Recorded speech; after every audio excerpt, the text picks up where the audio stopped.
Je vous ai déjà raconté l'histoire selon laquelle, à un moment donné, malgré le fait que Dieu m'avait dit ce n'était pas le temps de m'engager dans les fiançailles avec elle, je me suis engagé. Il m'a dit que c'était elle, ma femme, mais ce n'était pas le temps. Et je n'avais pas compris ce message.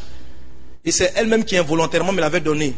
Je priais, Dieu me dit, je dis même, parce que quand je la voyais, j'étais attiré. J'ai dit, Seigneur, est-ce que c'est elle? Et j'ai tellement fatigué, Dieu dit, ok, c'est elle. Mais ce n'est pas le moment. Et elle aussi, je partais à une fête qu'elle organisait là, et elle faisait tirer des versets bibliques. C'était dans un panier, elle n'a pas fait exprès, elle a mis plusieurs versets, chacun avait son verset à tirer. Moi, le verset que j'ai tiré, c'est ne réveillez pas l'amour avant le temps de canter des cantiques. Je me suis dit, mais si je la connais déjà, si Dieu m'a déjà montré ma femme, pourquoi tarder? Allons en même temps. Donc, je lui ai parlé, elle a accepté. C'était l'erreur. Mais c'était aussi mon école de formation, parce que ce n'était pas le temps. Ce qui va se passer, c'est qu'après la première année, au milieu même de la première année même de notre cheminement, les choses ont commencé à être bizarres, on ne s'entendait pas. Bref, nous nous sommes séparés à sa demande. Celle qui a dit c'est fini. Moi j'ai dit pourquoi. Bon bref.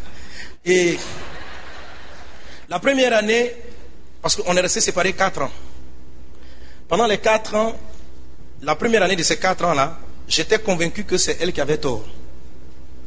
Parce que je dis, quand je priais, je dis, mais Seigneur, c'est elle qui a dit elle veut plus, ce n'est pas moi. Et pendant 7 ans, je priais pour qu'elle soit délivrée de ce qui l'avait amené à me rejeter. Je ne sais pas si c'est les démons, en tout cas je priais. La deuxième année, je me dis, le tort vient de toi. Et si c'est toi qui avais tort? Je dis, comment? J'étais quelqu'un de très spirituel, que beaucoup de personnes appréciaient. Mais j'avais certains problèmes. Et je vous l'ai dit, vous savez, le mariage va vous permettre, dans son processus, de découvrir les parties cachées de votre personnalité, que vous-même vous ignorez. Dieu n'a pas voulu que l'homme puisse se connaître à 100%. Vous voyez? Et Dieu nous le montre physiquement. Physiquement, même dans votre corps physique, il y a certaines parties de votre corps que vous n'avez jamais vues directement et que vous ne verrez pas, si ce n'est dans un miroir. Et même encore là, il faut faire des gymnastiques. Si par exemple, vous avez une tache au milieu du dos, vous ne l'apercevrez pas.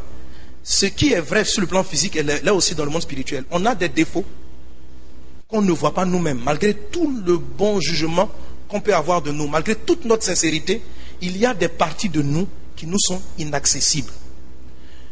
Le milieu du dos ne peut être vu que par une tierce personne. C'est ton propre corps, mais toi-même tu ne le connais pas à 100%.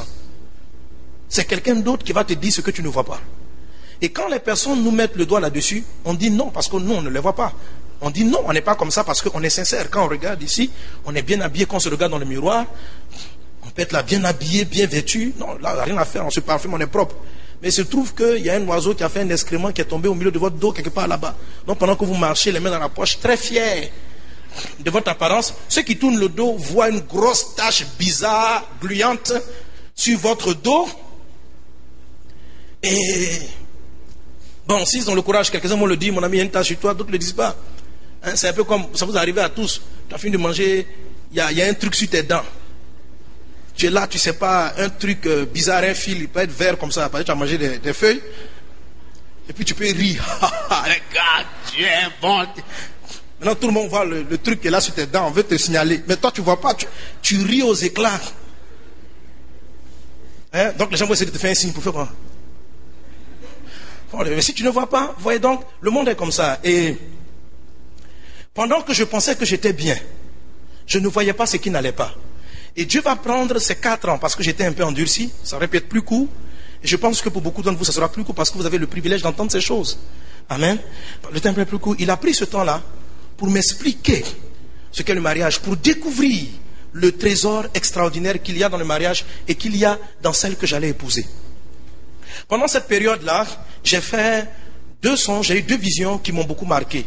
Et aujourd'hui, je comprends en quoi est-ce qu'elles m'aident vraiment. Et elles m'ont aidé dans le ministère à atteindre cette dimension et même encore à aller plus loin. Parce que je suis convaincu que je n'ai pas encore tout exploité. La première vision, je revenais d'une évangélisation comme j'avais l'habitude de faire. Vous voyez, moi je crie au carrefour, les gars qui sont au carrefour qui crient courant Jésus, courant Jésus. Je peux même le faire encore. J'aime bien ça. Amen. Ok. Je criais au mégaphone, tout ça, voilà. Et un jour, je suis revenu, je crois que je m'étais arrêté dans une des églises d'Assemblée de Dieu, je m'étais assis et puis je priais le Seigneur, parce que je sentais que malgré toutes mes actions et tous mes efforts pour plaire à Dieu, pour faire avancer l'évangile, je me sentais profondément affaibli, inefficace. Et puis dans une vision comme ça, le Seigneur me montre que mon corps est séparé en deux. Il y a une partie qui était vide. Et c'est un peu comme si j'essayais de supporter tout mon être avec la moitié de mes capacités. Je dis, mais Seigneur, c'est quoi cette image-là? Il dit, tu n'es pas au complet. Je dis, comment je suis pas au complet? Il dit, tant que tu n'as pas encore Liliane, tu ne pourras pas réaliser exactement ce que tu es appelé à faire. C'est vrai que tu fais des choses bien, mais c'est insuffisant par rapport à ce que tu vaux et à ce que tu peux. Je dis, ah bon? Mais Seigneur, ce n'est pas de ma faute, celle qui ne veut plus venir. Il dit, tu dois tout faire. Tu dois faire tous tes efforts pour conquérir. Je dis, mais Seigneur, c'est elle qui me chasse. Sinon, quand moi j'ai essayé, je lui ai envoyé des fleurs, j'ai envoyé des mots, mais j'étais maladroit, j'étais bizarre. Moi que je fais tout ça, mais elle ne veut pas. Il dit, parce que tu n'es pas encore prêt. Je dis, mais donc le travail m'incombe. Pourquoi tu me fais des reproches pendant que c'est elle qui dit non? Et j'ai commencé à prier. Et vous savez, le mariage, c'est quelque chose le bonheur du mariage doit se chercher profondément. Le mariage vous propulse, c'est extraordinaire. Alléluia. Et puis, il y a eu cette vision. Il y a une seconde vision où j'ai vu, je voyais comme si j'étais de l'eau. Bon, j'ai vu de l'eau qui coulait à même le sol, donc sur la terre. La terre. Il y avait beaucoup d'eau, mais l'eau n'était pas canalisée. L'eau n'était pas dans un lit. Donc il y avait beaucoup d'eau qui pouvait constituer même un fleuve.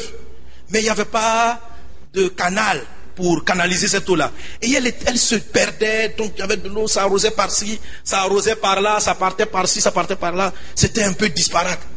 Et puis je regardais cette image, et c'est comme si le Seigneur me dit, mais tu vois, tant d'eau perdue. C'est vrai que certaines plantes en profitent, mais l'eau est dispersée. Et puis Dieu me donne maintenant la seconde image. Dans la seconde image, je vois un grand lit, un caniveau de fleuve, un lit de fleuve, mais qui était pratiquement vide. Il y avait au milieu un petit filet d'eau qui s'écoulait et puis qui partait. Je dis, oh, c'est dommage qu'il y ait un si grand lit de fleuve qui n'est pas plein. C'est du gaspillage.